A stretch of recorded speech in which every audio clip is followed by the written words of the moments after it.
po tayo kay Mr. Toby Chanco, ang campaign manager ng Alyansa na palpak. Aray ko. Nagkakalat na naman po ang DDS na si Toby Chanco. Ano sabi niya? Marcos aware of corruption. Toby Chanco's remarks fuels impeachment complaint. Marami po nagbabalita ngayon na si Toby Chanco daw po ang kukunin na witness diyan sa kung magpo-proceed ang impeachment complaint. Nakakatawa naman yon na ang isang chismis ay gagamitin mo bilang bilang ebidensya saan? Sa impeachment complaint. Aray ko. Diba? Pag-iimbento ka lang ng salita, sinabihan daw si Romualdez, sinabihan daw si Saldico na mga kurakot kayo, nasa harap daw niya, sabi ni Tony Pabibo Chanco. Aray ko. Diba? Ang galing din nito no? Napakagaling mo, Toby. Ha? Ang galing mo no?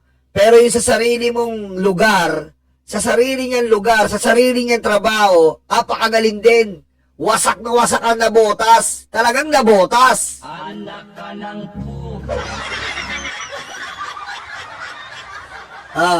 eto pa. Imbestigahan mo muna ang bakuran mo. Yan ang sabi si Raul rito si Garbin Diba? Dahil meron yan insertion na 529 million sa 2025 budget. Diba? Ayan po si Toby Chanco, may insertion yan sa 2025 budget. Pero hindi niya na-explain. Hindi niya na-explain. Ilan yung 9 billion na po ang ginagastos sa nabotas flood control. Meron pa siyang diskaya. Ano sabi niya? Siyempre, diskaya yan. Kung meron diskaya sa lugar ko, abay, okay lang yan. Putik. Aray ko. Yung po ang logic ni Toby Chanco. Di ba diskaya yan? Sikat yan. Kaya may sikat din na diskaya na nagano sa nabotas. Tama ba logic yun? Ha? Ang sabihin mo, Sir Toby, meron kang hindi sinasabi. Di ba? Meron kang hindi sinasabi na questionable dito sa mga pondo mo. Aray ko. Diba? Ilang pondo pa ba ang kailangan na nabotas para maayos? Trilyon? Tingnan nyo naman po yung nabotas. Diba? Maganda yung, syempre magganito po yan Marami po nagsasabi, bakit daw inaatake si Lebiste, si Chanco, si Magalong. Ganun po yun. Kasi ganito po yan, tinitesting po ang kredibilidad ng isang tao kung talagang legit siya. Kasi kung legit ka, malinis ka, hindi ka rin gumagawa ng korupsyon, wala may babato sa'yo. Diba? Kasi nga, nandun yung will mo na mag-expose dahil ikaw ay matinong politiko. Pero kung nag-expose naman po ay tad-tad po ng korupsyon, sa tingin mo ba paniwalaan? Aray ko. Nag-gets mo ba yung punto ko? Halimbawa po, bigyan ko example, Lebiste, Chanco, Magalong, Chavit Singson, Mike Defensor, Kiko Barsaga. Ayan po ba mapapaniwalaan mo? Samantalang sa sarili nilang kapasidad, hindi sila katiwa-tiwala. Sino ba ang karapat-dapat at maaaring pakinggan natin? Sino ba yung talagang masasabi mo na legit kung magsalita? Sino ba yung talagang mapagmamalaki mo na kung saan nagtatrabaho ay mapapabilib ka? Sino? Vico Soto. Si Vico Soto, in-expose niya yung diskaya. Binalikan si Vico Soto, wala silang mabato. May nabato ba sila kay Vico Soto? Wala. Kasi nga, talagang malinis. Kasi nga, talagang may kredibilidad. Kasi nga, talagang may pinapapatunayan. Putik ngayon, maniniwala ka kay Toby Chanko? Butas-butas ang nabotas? Putik, maniniwala ka kay Toby Chanko? Meron diskaya na kontraktor sa nabotas? Abay, mag-isip-isip tayo. Oh, ganun lang yun. Ngayon, pag lalabas ka, siguraduhin mong malinis ka. Siguraduhin mong yung kredibilidad mo ay talagang katiwa-tiwala at maipagmamalaki. Diba? Oh, yan po yun.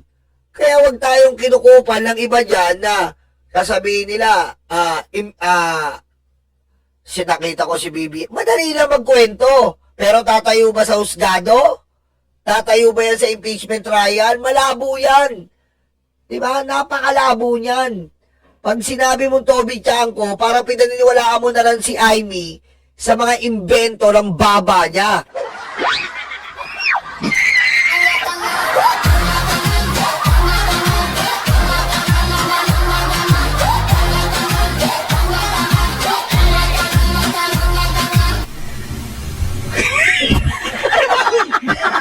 Diba?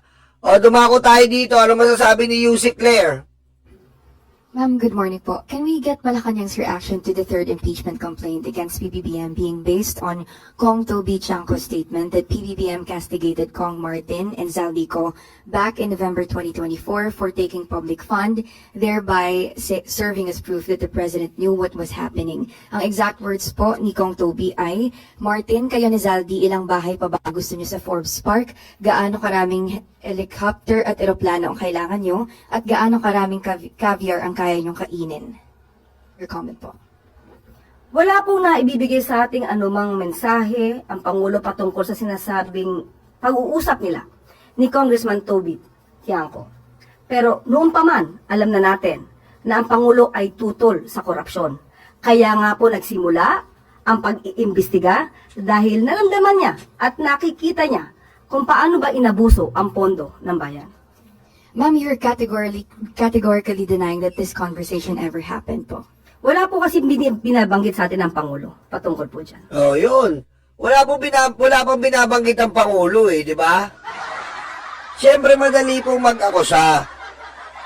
Tsaka, wala namang problema Wala namang problema po kung may binanggit ang Pangulo o wala di ba? May binanggit ang Pangulo o wala Di ba? Kasi ang narrative nila ngayon, sinabihan na pala daw, parang bayani pa si Toby Chanco. Parang bayani pa yung DDS na si Toby Chanco na na parang siya pa ang talagang naglahad na alam naman pala ni BBM yung korupsyon, hindi daw umaksyon. Aray ko. Ang lupit no? Alam mo, Sir Toby, asikasuhin mo muna ang lugar mo. Lagi namin binibilin sa iyo yan. Di ba? Ang tagal-tagal mo na sa nabotas, hindi pa rin maayos-ayos yan. Aray ko. Oh. Kaya yung mga yung mga bayani nyo, yung mga DDS, yung mga hayop na bayani nyo, ipagtanggol nyo ng ipagtanggol. Yung mga bayani nyong tanga. May mga bagong bayani sila ngayon Tingnan mo, Chavit Singson, Saldico, Mike Defensor, Kiko Barsaga, Leandro Leviste. Yan ang mga bayani nila, Toby Chanco. Yan ang mga bayani nila. Puro palpak.